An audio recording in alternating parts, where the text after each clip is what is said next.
Hi, I'm Very Rabbit, freshly baked and ready to give you the truth as I see it. It finally happened. After 10 years of build-up, starting with Sergeant Nick Fury mentioning the Avenger initiative in the first Iron Man film's post-credits scene, and creating superhero movie after superhero movie, they finally brought everyone together for Infinity War. In that first Iron Man movie, it was a startling moment, and we all wondered if they would and could pull it off. And some of us wondered if they should. Maybe there was a fluke with the first Iron Man. And maybe it was all Robert Downey Jr. with his charismatic qualities that made the first Iron Man such a hit. I mean, to bring in superheroes out of the comics and into the real world was quite a feat. And it hadn't been tried before. Several times, actually. And many had pretty much failed from Marvel. But everyone was still curious to see. And as the years went by, we saw that as they stuck to the original comic book stories and the original personalities we had all been familiar with and grew up with, they succeeded. There was no subversion of expectations. We just wanted to see our beloved superheroes on the screen. I mean, DC had been doing a really good job of it with Christopher Nolan's Batman series, which is kind of the irony right now, isn't it? And at that time, that's what Marvel brought us. From the all-American God-fearing Captain America to the terrifying Incredible Hulk, and even a version of Bruce Banner that was struggling to control his anger, like in the old Bill Bixby show. It was impressive to see these characters come to life in a way that was honoring their origins and their original fan base. After they created a good base of films establishing these characters, the Avengers film finally came out, and just watching it on screen was like nothing seen ever before. All your favorite characters from all the separate movies were coming together as a team. It helped immensely that it was done by director Joss Whedon. He knew how to put a team together and have the actors bounce off each other and become a family. Oh yeah, Edward Norton was replaced by Mark Ruffalo as Bruce Banner in the movie. So it was a little less intense Bruce Banner, but the Hulk was still pretty good. Not as mean, but still not bad. I'll bring that up a little bit later. Bear with me though. And everything else in this movie was a perfect cohesion of reality and comic book heroes. In addition, this is where the road to Thanos became apparent. In the end credits scene, where he was smiling, when it was mentioned that he courted death. Because in the comics, he literally tried to court death. I guess he has necrophilia issues. Well, as we progressed with the films, we had the main composer at Marvel, Kevin Feige, brought it all together, including Spider-Man, which Marvel had made a deal with the copyright owner Sony, to get him back to the Marvel fold. Sony had agreed since their recent Spider-Man movies had been quite a loss for them, and only entertaining to farm animals and executives at Sony. So here was Sony's chance to capitalize on Marvel's booming cinematic universe. On the road to Avengers Infinity War, we also lost Joss Whedon, who had it with making large-scale superhero movies. So he left Marvel, and then went over to DC to do large-scale superhero movies. Boy, is damn unstable. Anyway, we gained the Russo brothers, who had had good success with Captain America 2 and Avengers 2.5, Civil War. And Marvel executives, namely Kevin Feige, decided that they should helm Avengers Infinity War. In the meantime, the superhero roster grew really big, with character after character. An ensemble film like this was certainly going to be a challenge. But I must say, their directing in this new movie was well done, and they did a great job in creating storylines for the different characters involved, and with coherence for the audience. To do that, with that many characters was close to impossible, but they managed it. Heck, some people can't even manage it with 5. As it brought almost all the characters from the previous films together, and had all the storylines reach an unforgettable crescendo, there were very few key elements out of place at first glance. I think about now you should know that we are entering spoiler territory. The tone of the movie was all in all a mixture of excitement, expectation, and massive depression. Even from the beginning of the film, we are hit with it. It begins with us looking at what was left of the Asgardian people, about 300 or so, left over from Thor Ragnarok. They were all dead, with presumably Korg the Rock Guy and Valkyrie perhaps too. It was kind of odd that all the Asgardians had absolutely no way of defending themselves from Thanos or any of his children. You'd figure with enough of them, and Korg, and the Valkyrie, they could overpower one or two of the invaders, considering that their fellow Asgardian Thor is the god of thunder. But no. Here we see the end result of some battle that seemed pitifully lost. And at a very key moment in the movie, you see Loki mention that they have a Hulk. So here he comes, the Mark Ruffalo Hulk, and rams straight into Thanos, only to be easily scrapped, as if he was nothing. It made it seem that the Incredible Hulk was pretty much useless after being so easily defeated. Now, the problem with this is that it was a lost opportunity to show Thanos being smarter, more manipulative, or even someone who had a few tricks up his sleeve. It didn't really convey to us that Thanos was better than the Hulk. It just let us know that somewhere along the way the Hulk became a wimp. To be honest, in the entire movie, the Hulk was shown to be a complete wimp that was too afraid to fight. And Mark Ruffalo, as Bruce Banner, played the character as a goofy guy high on ecstasy. Gone are the days of Ed Norton's Demon at Bay. Here it was as if Bruce Banner had a completely different person in himself, and in this case, afraid to do anything. I would have never imagined that I would have found the Hulk to be the wimpiest character in a film. He used to be the most aggressive personification of anger unleashed. That evil little pissy buildup we all have inside us as someone cuts us off on the highway. Just released. You could perhaps say the personification of rage and masculinity gone to the super extreme. And now he's turned into a wussy little milquetoast. That is an odd thing to do to his character. Can you imagine for a second sending in Ed Norton's version of the Hulk to battle with Thanos? That would have been amazing, and not a cheap writing material like this was. It dismissed the Hulk almost immediately and entirely. It was such a loss to lose Ed Norton and his version of the Hulk. And with each appearance of Mark Ruffalo and his version of the Hulk, you see them become more and more neutered. It's really a sad sight. And I long for Ed Norton's version. A real scary monster. So, you had Thor and Hulk easily beaten by Thanos and his group. Why does that not make sense to me at all? Anyway, getting back to the film. The Hulk was transferred to Earth by Heimdall, before Heimdall was killed himself. Now, for what reason he was transferred to Earth, I don't understand. It wasn't like he held a key to something or that Thanos was after him specifically. Wouldn't it have been better to send Heimdall's friend Thor and save his life? As we saw in the rest of the movie, the Hulk and even Mark Ruffalo didn't do a thing. Am I missing something? I would love to be enlightened on this. But each battle scene brought a lot to the film, with developing a purpose for most of the characters, not the Hulk. As they moved forward, desperately trying to thwart Thanos' plot and thwart his children's actions on it. I like the way they introduced characters and then separated them in several different groups, as they moved forward, going from location to location in the film. Speaking of which, where was Hawkeye and Ant-Man?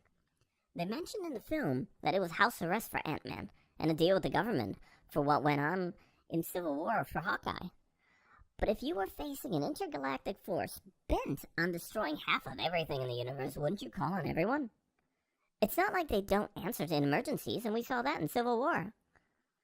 There were a few boasts saying that Ant-Man and Hawkeye would have been out of their league in this battle. But wasn't Hawkeye in the battle for New York, and he survived?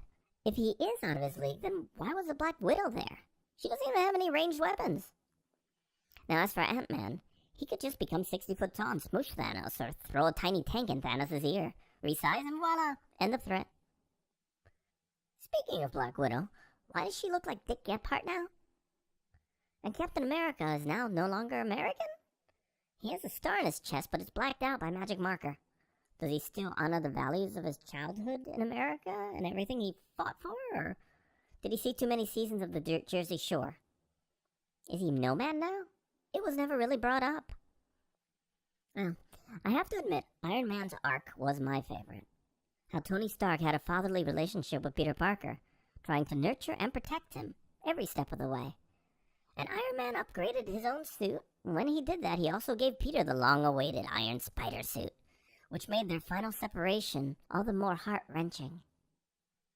It was interesting seeing Doctor Strange go toe-to-toe with Thanos. It really showed us how powerful Doctor Strange was, but I think a real issue was that most of the fights with Thanos were very quickly decided upon. If they had at least made them a tad longer, we could see that not only was Thanos strong, but resilient.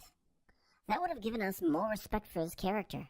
We pretty much ended up with a brutish guy who has no flippin' idea what he's doing, but he has a whole lot of people following him for some reason, and he likes killing people for some reason. I don't know why. They never really elaborated on that in any way. He's just evil. But why? Now, the most unexpected relationship was the one between Thanos and Gamora, his daughter. The scenes that they had together were very touching, and it was odd. You didn't really imagine Thanos to be like that. And to be honest, I think they came up with it last minute, because you see nothing of that sort in Guardians of the Galaxy, or Guardians of the Galaxy 2, in the least. And a lot of it confused me about Thanos. Also, we kind of wondered, what was the purpose of Thanos killing half the universe? On his home of Titan, it kind of made sense that he wanted to kill half of everyone so that the rest wouldn't starve. But what does that have to do with the rest of the universe? Are we kind of recreating the Fifth Element when Mr. Shadow was going over to blow up the Earth and most of the universe just to allow for new life to clean up and start over? Is there a universal famine going on that we're not aware of or going to go on? And as far as his own planet, wouldn't it have made more sense to just make some more veggies on his planet? Or the moon Titan, wherever they are in this case.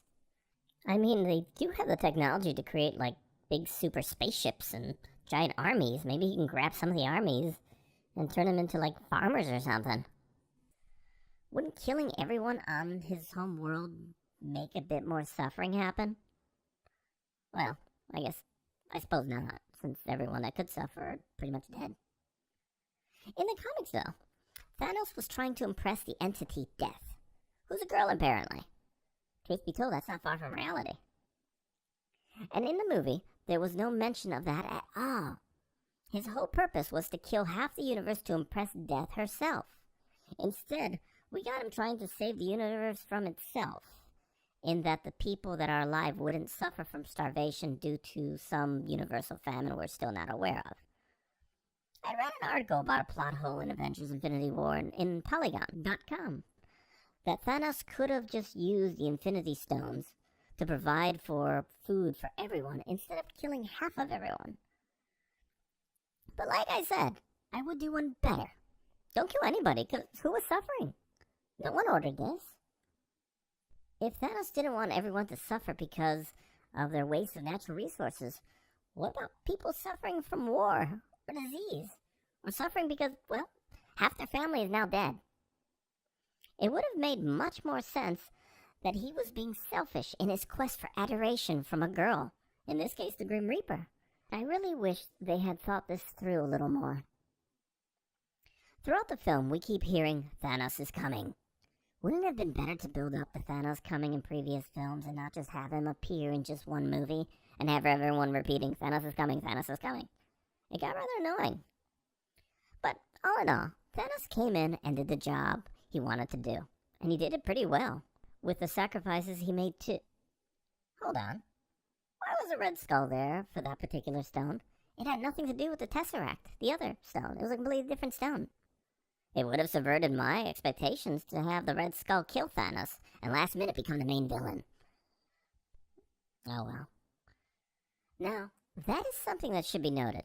That goes along with what I was saying earlier about the Hulk's inability to fight Thanos or his children.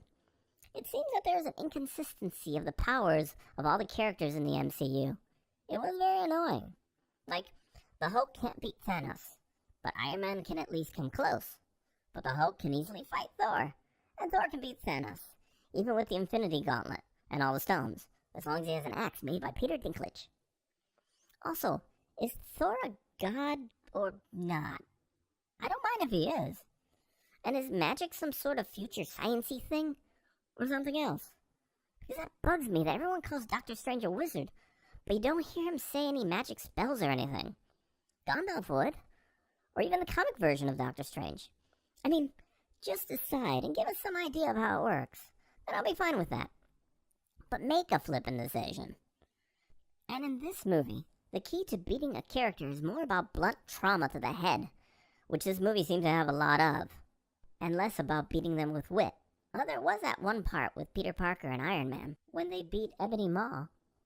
But all in all, everyone pretty much got a chance to punch and zap. And punch and zap Thanos they did. And they all lost. But everyone tried blunt force instead of anything else. And what about one of the most powerful people in the entire Marvel comic universe, Scarlet Witch? How is she unable to cause much of a dent to Thanos? I mean, what happened in this movie? I don't get it. She should have been able to pop Thanos' head right off easily. And I'm surprised she didn't, considering who she was protecting, and that she had already lost someone close to her before in the movie Civil War. And why were they so afraid of Thanos and what he can do? When did they find out that the Infinity Gauntlet was a thing? Only that this Thanos guy and his army was chasing after this Infinity Stone that Vision had. And also, truth be told, it was Mark Ruffalo's Hulk that actually told him that he was a threat. And Richard Simmons can beat Mark Ruffalo's Hulk. Well, in the end, we had a creepy and sad ending, where most of the heroes, at least the non-original Avengers, faded to ash. And seeing some of those scenes was kind of haunting, especially Peter Parker's. It was very sad, and I have to admit, a touching moment with Tony Stark. But it made me think, is the next movie a ploy to get rid of the original Avenger characters? To bring in the new? For a second there, it made me think of an old ploy that Hasbro did back in the 80s with the Transformer toy lineup. They had a popular Transformer first-generation toys with Optimus Prime, Soundwave, and all those characters. And then Hasbro decided to make a feature-length cartoon movie in 1986 that would introduce the new line of toys that was going to replace the old G1 toys.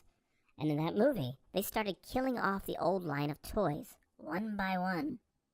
So you had this massive backlash from the parents of a bunch of little kids that were weeping because their beloved Optimus Prime had his chest blown out right in front of them.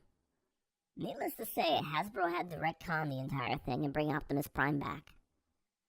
Now, I know the actors in the Avengers have been playing these roles for nearly 10 years, so it may be that we are going to be facing this eventuality very soon, and that's a scary thought. Now, not because we aren't going to see the original Spider-Man or Iron Man actors anymore. It'd be nice to continue with them. But rather, the way Marvel may do this. See, in the comics, Marvel has already done this, and replaced Iron Man, Hulk, Thor, and Captain America with different people in those outfits. Iron Man apparently is now a 16-year-old little black girl. Hulk is now a talkative Asian kid. Thor is a tiny waif-like girl, and Captain America is the Falcon. And the sales figures for a lot of these comics haven't been good at all in comparison to the other comics. What gives credence to the thought that this might happen in the MCU was in the post-credits scene. In the final second before Nick Fury turns to ash, he dials up someone, and it seems to be the symbol for Captain Marvel that pops up. A good amount of you may not know who that is. It originally was Marvel's flagship character, a military officer from the Kree Empire, whose greatest foe was Thanos himself. His name was Mar-Vell. We know a little bit about the Kree because of their involvement in Guardians of the Galaxy, and the fact that Ronan was one as well. Eventually, the character of Captain Marvel was written off to die of cancer in the first large-scale graphic novel that Marvel made. It was called The Death of Captain Marvel. Eventually, the title of Captain Marvel went to a few different people over the years, and in 2012 it went to Carol Danvers, who originally was another character named Miss Marvel. Now, it's this character that is being used now in the new movie, not the original character of Mar-Vell. I don't really see why they would replace the original Captain Marvel with Carol Danvers. In the movie, it seems the character of the original Mar-Vell is being played by Jude Law, and he will have a minor part. And it's a real pity, because it would have been awesome to see Marvel's original flagship character battle it out with Thanos, his archenemy like in the old days. Well, since the character of Carol Danvers has taken up the mantle, the comic book series itself has been repeatedly cancelled over and over. Why the Marvel Universe is abandoning their original flagship character for one that has been haunted with bad sales is beyond me, and bad artwork. But it may be that we are going to start seeing that with the rest of the lineup in the MCU. Mind you, just to clear things up a little bit, I'm not upset that she's a woman. I'm upset that it's a cheap and easy replacement using a character that Marvel Comics have been trying to peddle as their flagship character in their comics for just a few years now. with many, as her comic sales figures show, refusing it. Now, if you told me that the Scarlet Witch would defeat Thanos, I'd be all for it. She has the power to do it. It would have even pushed more on the introduction of the mutants since Disney, Marvel's boss, has the rights for them again after buying Fox's movie production house. And she would have had a great reason to do so. Avenge her lost love, and it would have been amazing. Anyway, I am fearful of the changes coming to the MCU. And the decision to bring Carol Danvers' version of Captain Marvel into the fold is not giving me much confidence that I am wrong. I'm going to give this film a 9 out of 10 Peter Dinklages. It was a nice surprise seeing him in it, and he really fit into the MCU, and you can really feel that he fit in with the Thor mythos. But as far as the film goes, I really enjoyed pretty much every bit of it, except the final 3 seconds of the end credit scene. It was worth watching, and worth watching even on IMAX. It was a great culmination of all of Marvel's great works for the past 10 years that all started with an experiment in Iron Man. I'm glad to see that it finally paid off for all of us fans, for the most part, and I really hope that Marvel continues to pay attention to the fans and what they really want, instead of making the same mistakes that Star Wars has. What do I know? I'm just a cookie.